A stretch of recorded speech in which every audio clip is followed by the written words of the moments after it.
Sometimes the very decision that you need to make in order to be free, in order to be made whole, in order to be well again, is the very decision that you won't make or that you cannot make for yourself. You believe that? Who's already with me? Who's like, yeah, that's been my experience. Okay, some of you need convincing. That's great. That's why we're here. Sometimes the very decision you need to make to be free is the very decision you won't make or you can't make for yourself. Author Frederick Buechner describes just such an experience from his own life story in his memoir, Telling Secrets, writing this. What happened was that one of our daughters began to stop eating. There was nothing scary about that at first, but then as months went by, it did become scary. Anorexia nervosa is the name of the sickness she was suffering from. No rational argument, no dire medical warning, no pleading or cajolery or bribery would make this young woman I loved eat normally again, but only seemed to strengthen her determination not to. She was more afraid of gaining weight than she was afraid of death itself, because that was what it came to finally.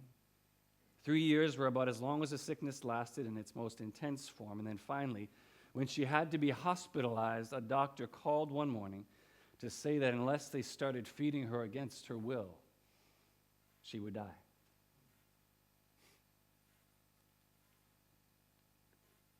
Just try to imagine that if you can.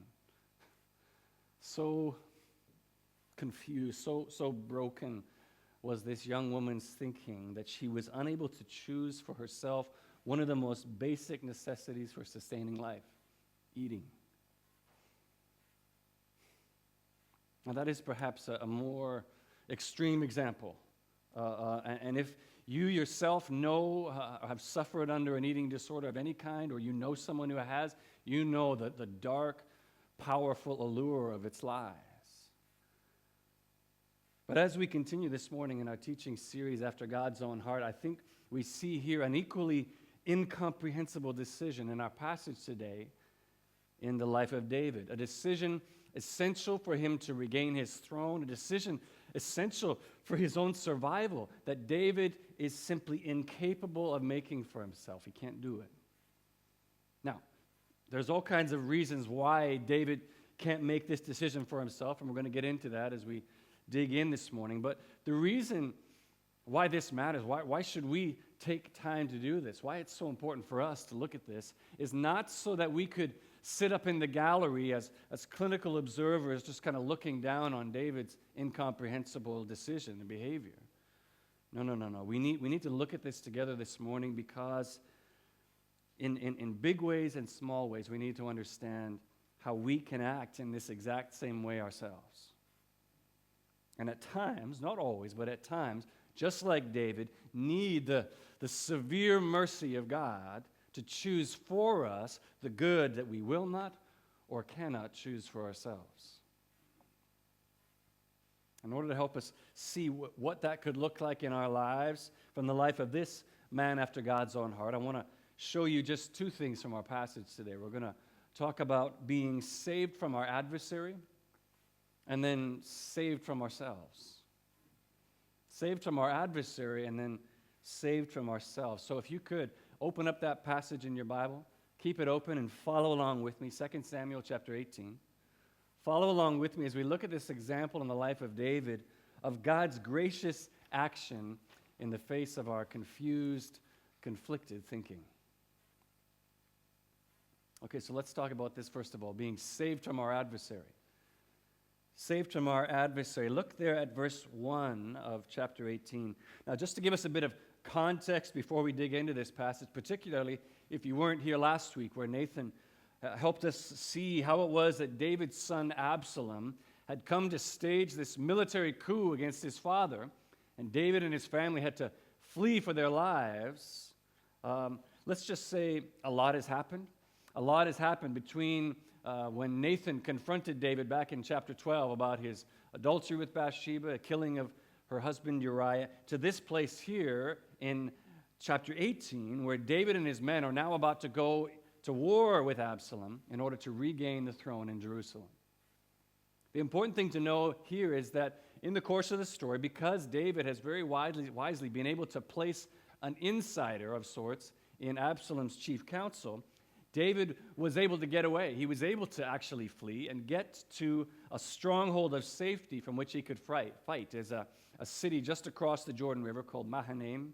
Probably not saying that right, but Mahanaim, I'm going to call it this morning. This is a place where he had been able to escape to. And what this enabled the David to do now is to draw the battle into this forest of Ephraim, mentioned there in verse 6. The forest of Ephraim, where in a forest, a thick forest, think about this, Absalom's huge numbers are now nullified. It doesn't matter that he's got so many men anymore, and David's superior skill and experience of his soldiers are now going to be able to prevail because they're more used to, they're more trained soldiers, and so these two things working together are going to allow David to be victorious. Now, in the opening verses of 18, it's clear that David has learned at least something from his previous sin with Bathsheba. Seeing one of the key reasons that all this trouble began is because he failed to go out with his army. When the rest of the armies were going out, he stayed back at home, and that's where the trouble began. So you see there in verse 2, David tells the troops, he's like, don't worry, guys.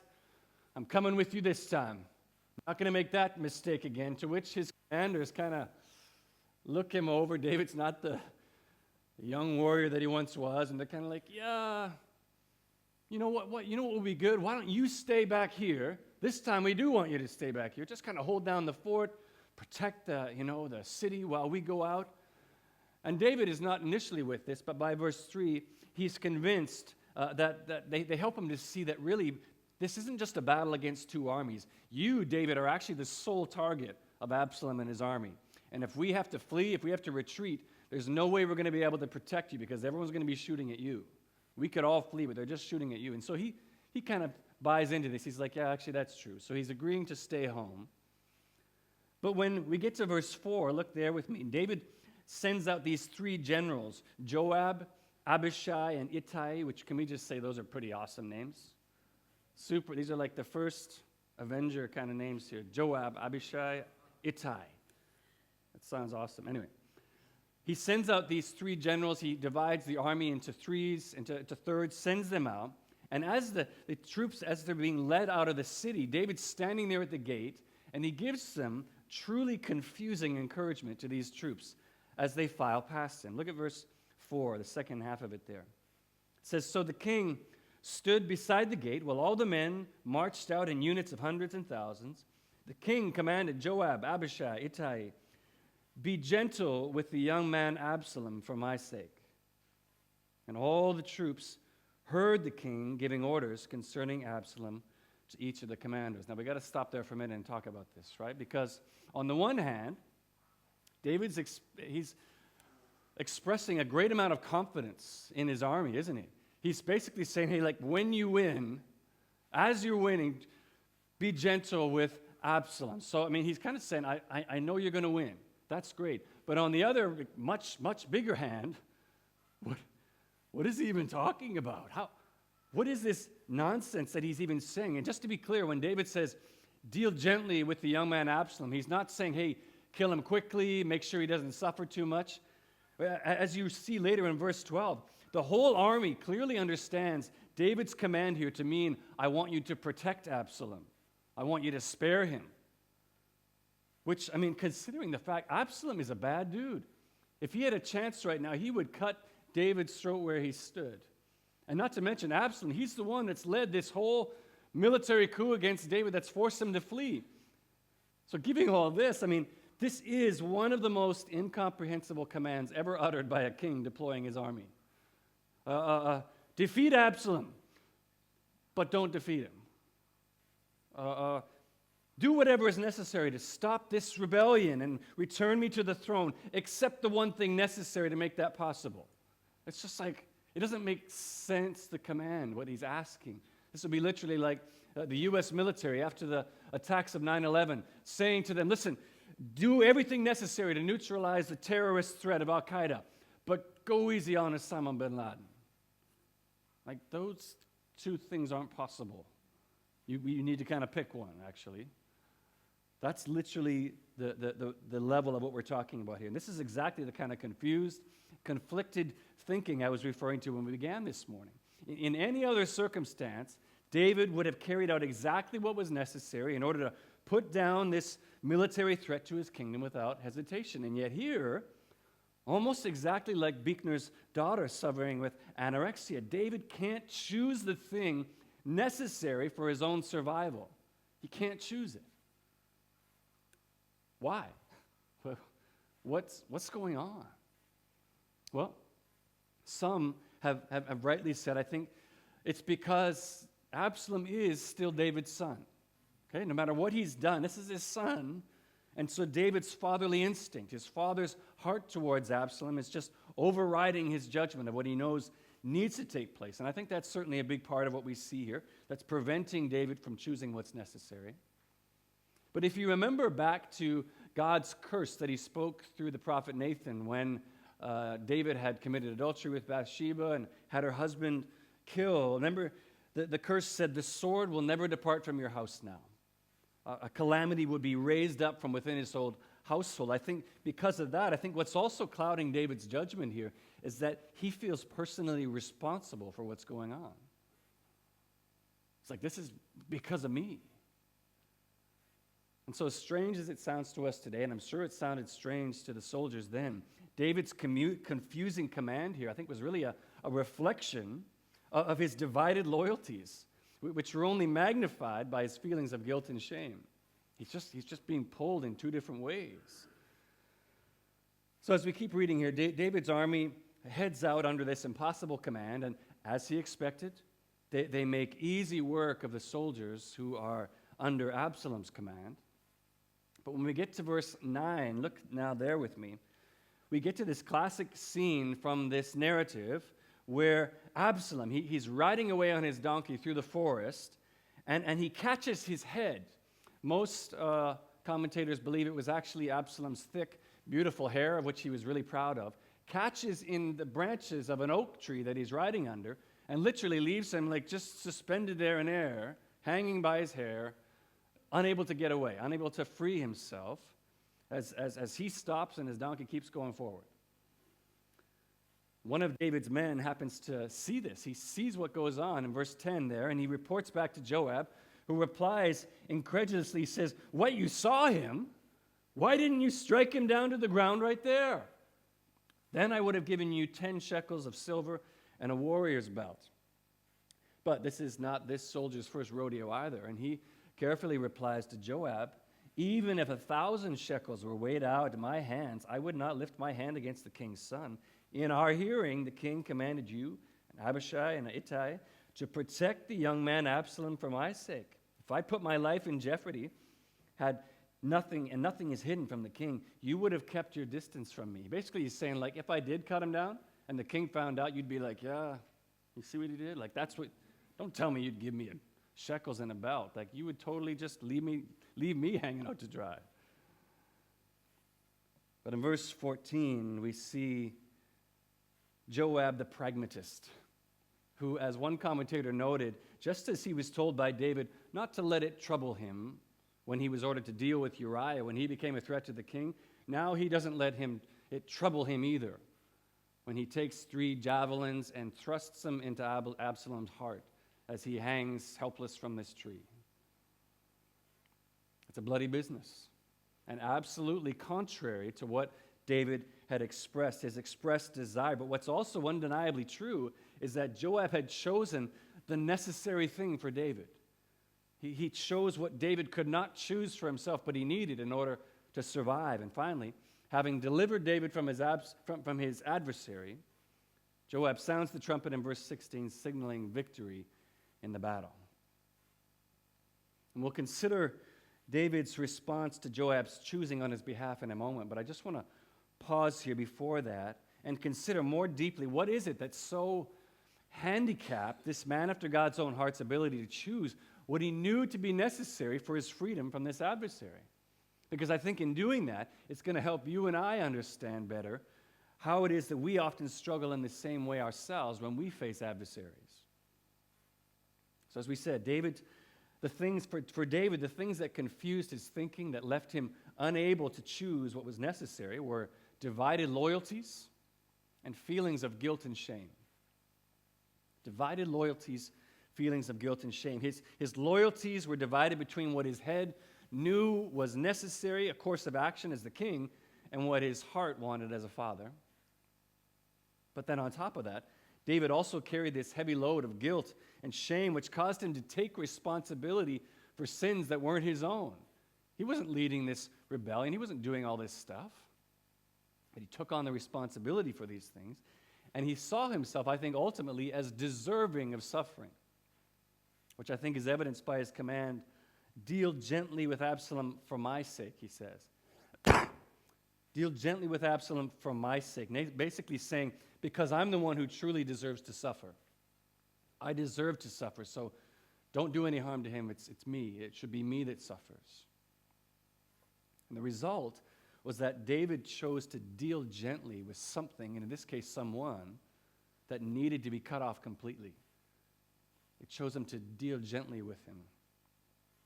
And in our own lives today, we can lose the ability to choose for ourselves what we know to be necessary for the exact same reasons. This can happen in any number of places, but I want to look particularly at how this happens in our spiritual lives. When it comes to the problem of divided loyalties, let's look at that first.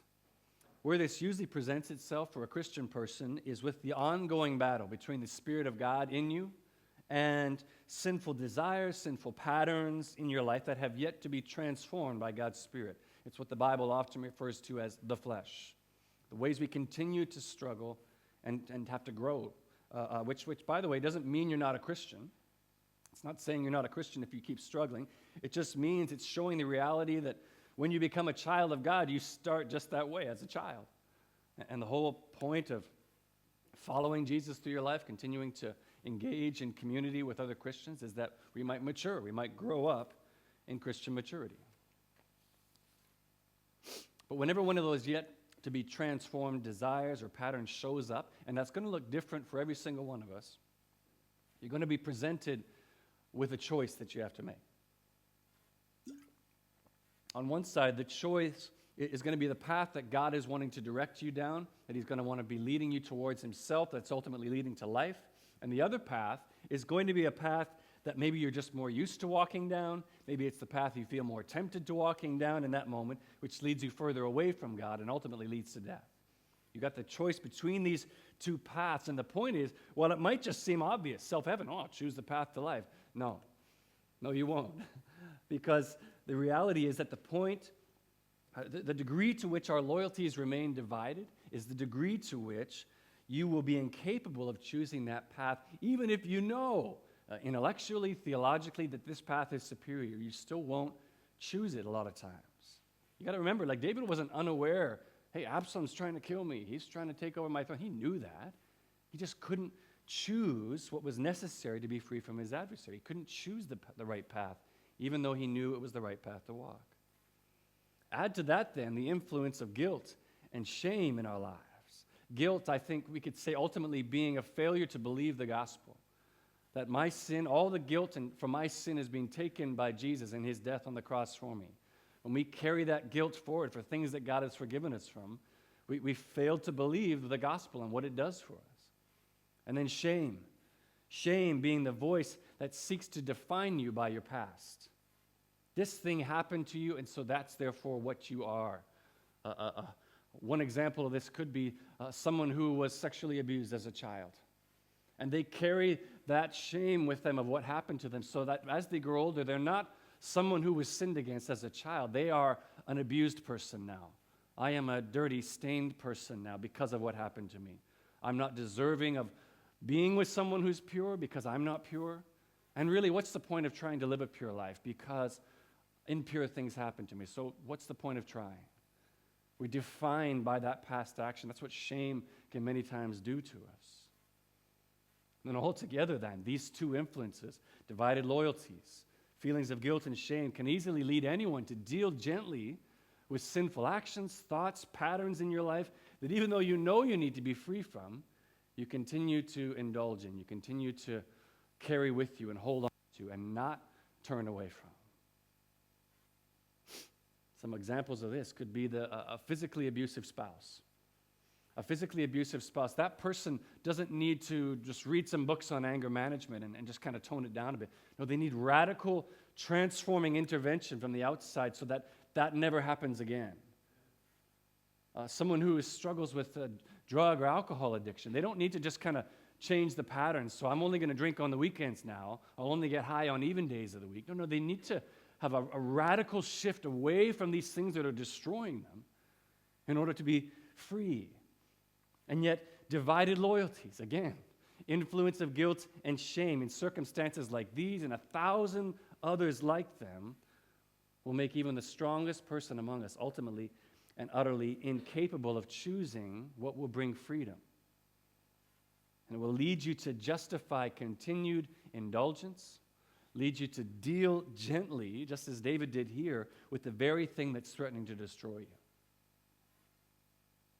And in the end, what we see in this passage is not a man after God's own heart who came to understand the choice he needed to make and he trusted God by faith. No. We see a man after God's own heart who needed the decision that was essential for his survival and ultimately for the survival of his kingdom that he could not make and had to be made for him. And as you think about the severe mercy that David needed to be freed in his life, I wonder if every single person in here this morning doesn't need to look at our own lives and honestly ask the question, where am I dealing gently with sin right now? Where am I dealing gently with a sin pattern, a struggle in my life that I know I need to cut off, I need to completely turn away from, but I'm unable or I'm unwilling to do it? What's that thing for you? I want to be careful and say it's not always the case. It will not always look like this. This is a unique example, but it's a true example. God does work this way sometimes. We clearly see in our passage sometimes, out of his great love and mercy towards his children, God will send a Joab into your life to choose for you what he knows you need most, but what you cannot or will not choose for yourself. If God were to send a Joab into your life today, what would they choose to become?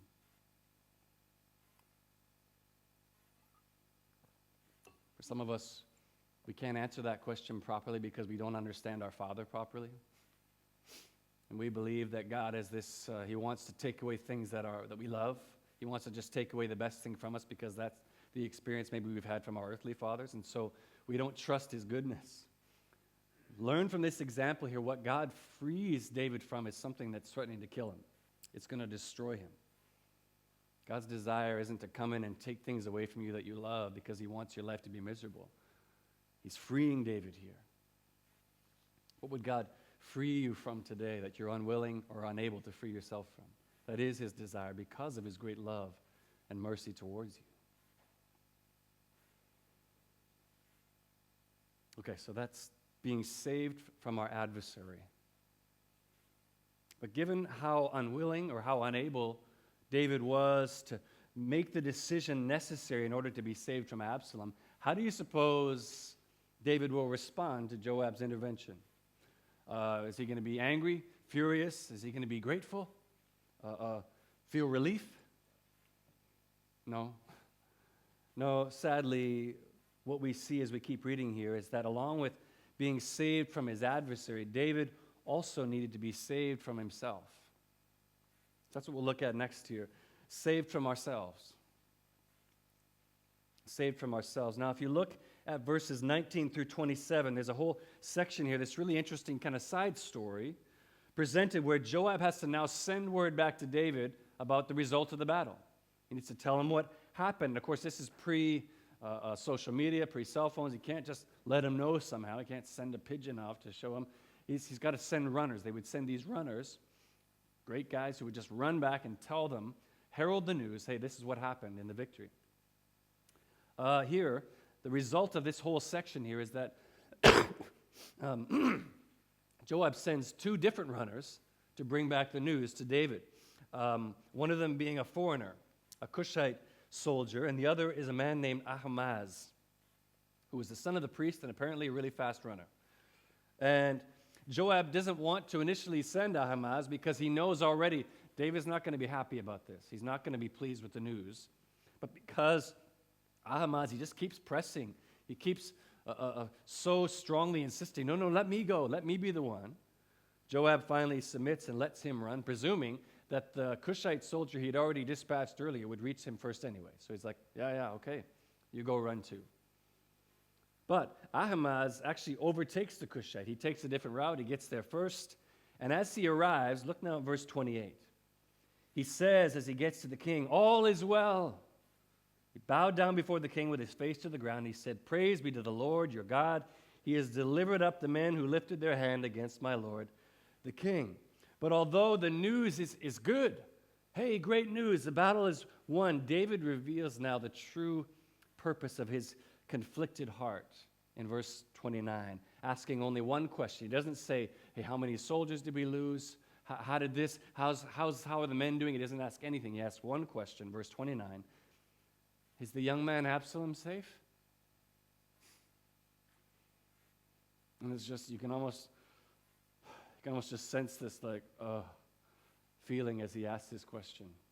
You can almost read the embarrassment and shame as well in Ahimaaz's reply in the second half of verse 29. He basically just gives him some kind of non-answer. He's like, there was some confusion as I was leaving. I didn't see what it was, but I'm not sure exactly.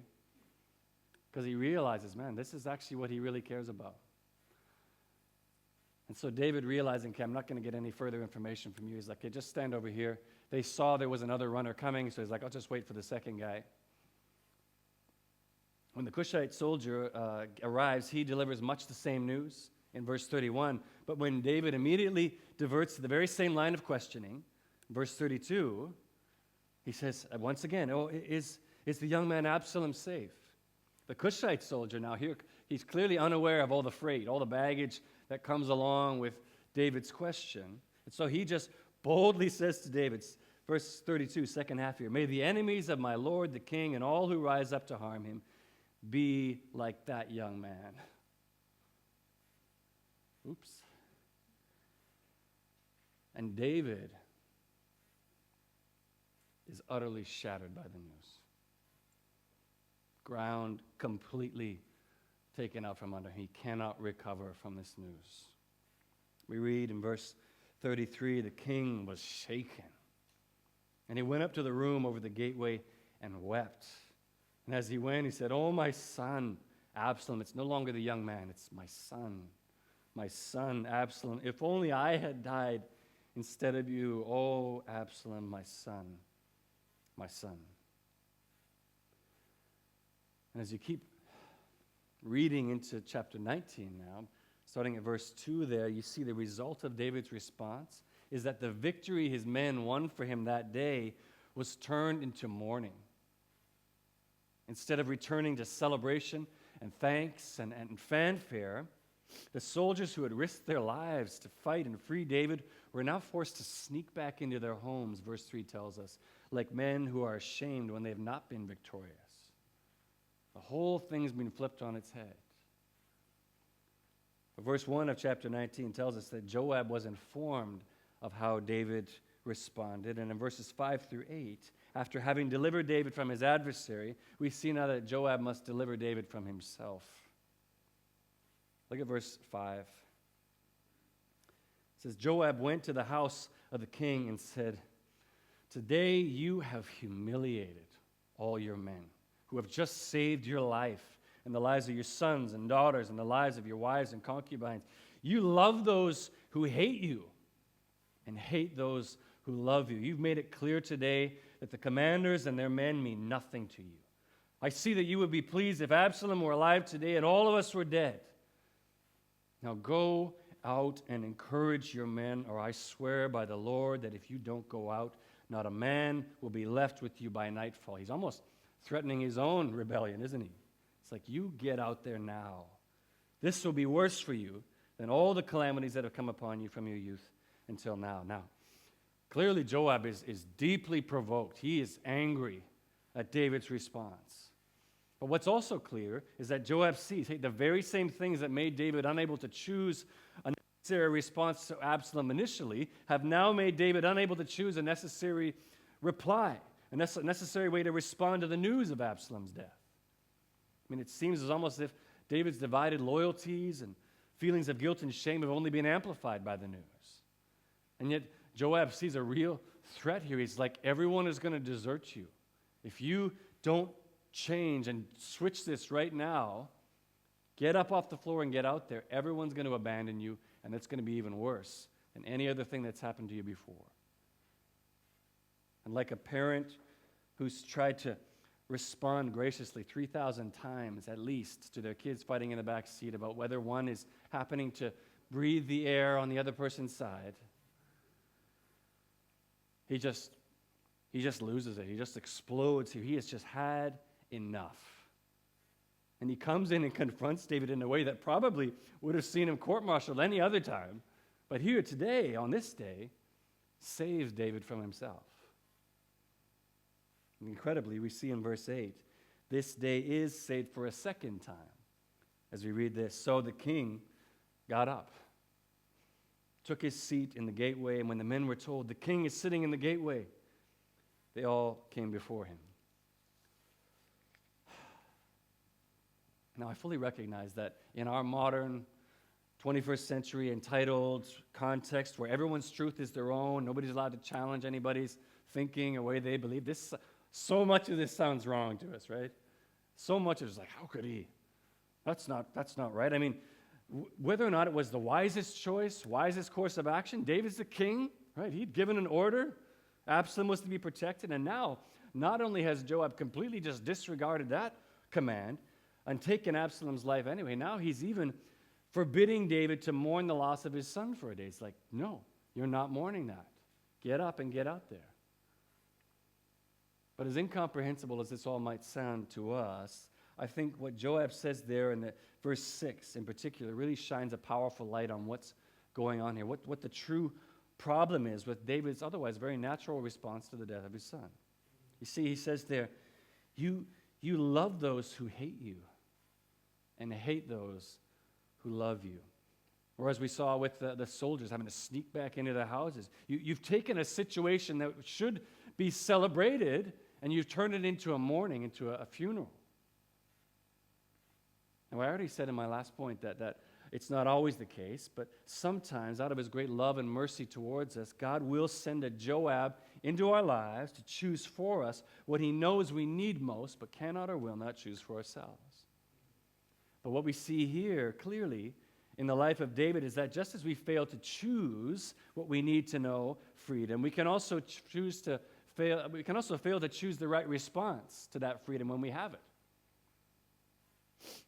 In the same way that David shows love towards the one who wanted to destroy him and hatred towards the ones who had just saved his life, we can respond in the exact same way, usually towards God, or usually to the instrument through which he brought about that freedom towards us. We respond towards them negatively, aggressively, angrily, whatever it is, as though they've done something horrible to us.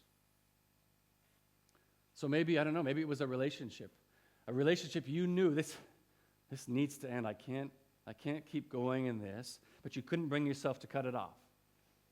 Maybe it was a pattern of lust or pride or anger that you knew was going to destroy you, but you just continued to deal gently with. You could never just make the turn and just say, God help me, I'm not going to do this anymore.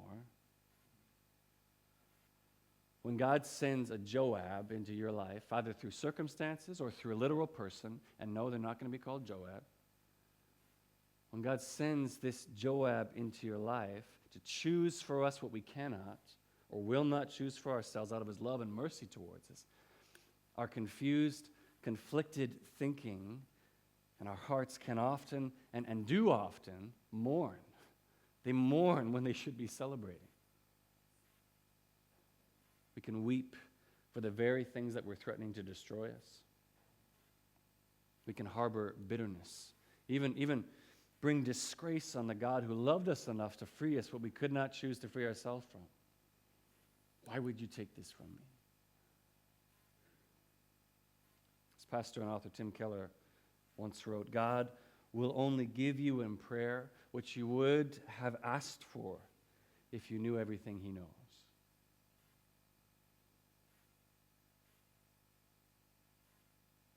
And my question for you as it relates to all this is this morning, are you celebrating? Do you celebrate the freedom that God has accomplished for you? First of all, in your salvation, but then in 100 other ways that he has and will bring about that freedom in your life today. Or are you continuing to mourn? Are you nursing a bitter heart against God or the instrument of his freedom for the things that he's graciously freed you from?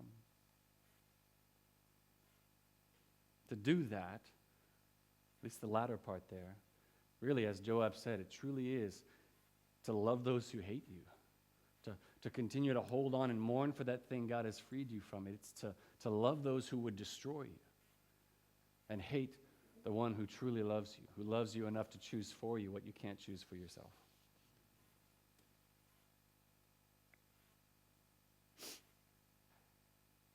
I don't know where this has spoken to you today, where this has touched you, maybe where it's encouraged you, maybe where it's challenged you. Perhaps the Spirit of God is revealing something in your life right now that you've known for a while. You've needed to let go of, you needed to cut off and make that turn towards God's path.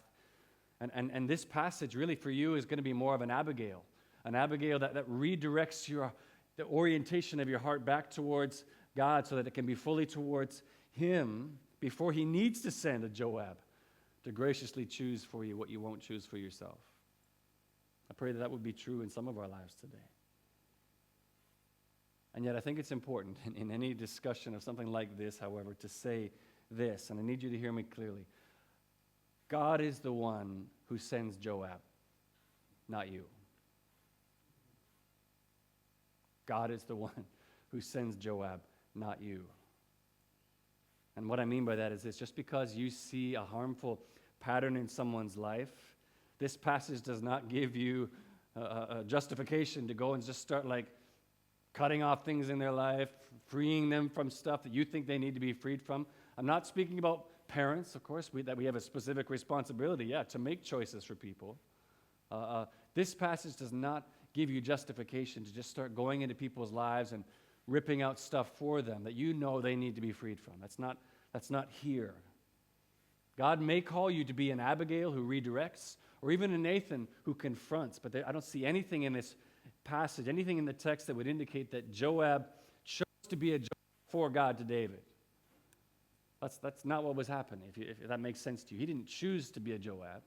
God chose Joab to use him that way in David's life to bring about a freedom that he couldn't bring about for himself. And the reason God can do that, and only God can do that, is because he truly knows what's best for us. As we've seen in our passage, he knows even better than we know ourselves what's best for us. And he will always work in the interests of carrying out those good purposes in our lives. That's his commitment to us, his faithfulness to us. He will do whatever is necessary to bring out those purposes in our lives. And listen, I know that doesn't mean that that's always going to look rosy. It's not always going to be happy, joyous things. At times, it could feel excruciating, even cruel, the way that he works to bring about his good purposes in our lives. But we can have confidence that they really still are truly good purposes for us. How can we know that? Well, as the Apostle Paul famously says in Romans 5, verses 6 through 8, he says, "You see, at just the right time, when we were still powerless, Christ died for the ungodly. Very rarely will anyone die for a righteous man, though for a good man someone might possibly dare to die. But God demonstrates his own love for us in this: while we were still sinners, Christ died for us." And if our God would choose new life in Jesus for us when we were helpless, when we were powerless to choose that for ourselves, how much more can we trust everything else that he lovingly chooses to free us from? We can trust him. He knows what he's doing. He has our good in mind, just as Paul goes on to say later in Philippians 3. He says, "Whatever was to my profit, I now consider loss for the sake of Christ. What's more, I consider everything a loss compared to the surpassing greatness of knowing Christ Jesus, my Lord, for whose sake I have lost all things. I consider them rubbish, that I may gain Christ.